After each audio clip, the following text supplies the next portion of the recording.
2024 के लोकसभा चुनाव में अब ज्यादा वक्त नहीं रहा। ऐसे में इंडिया टुडे ग्रुप ने सी वोटर के साथ मिलकर देश का मिजाज समझने की कोशिश की। इसके लिए एक सर्वे हुआ। यह सर्वे 543 लोकसभा सीटों पर हुआ। 1.5 महीने तक चले इस सर्वे में करीब 1.5 लाख लोगों को शामिल किया गया।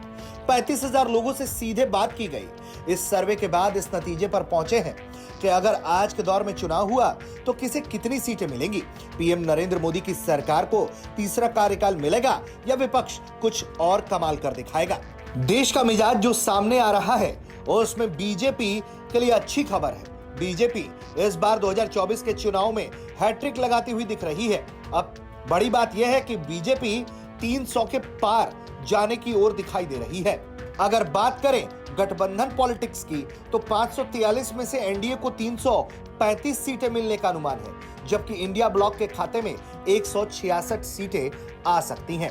अन्य को 42 सीटें मिल सकती हैं। अगर इनमें हम पार्टी के तौर पर बात करें तो बीजेपी अकेले दम पर 304 सीटों पर जीत हासिल कर सकती है। कांग्रेस को 71 और अन्य के खाते में 168 सीटें आ सकती हैं। कुल मिलाकर ये जो सर्वे सामने आया है उसमें एक बात साफ दिखाई दे रहा है कि भारत के प्रधानमंत्री के नेतृत्व वाली बीजेपी सरकार पर जनता का भरोसा जस का तस कायम है।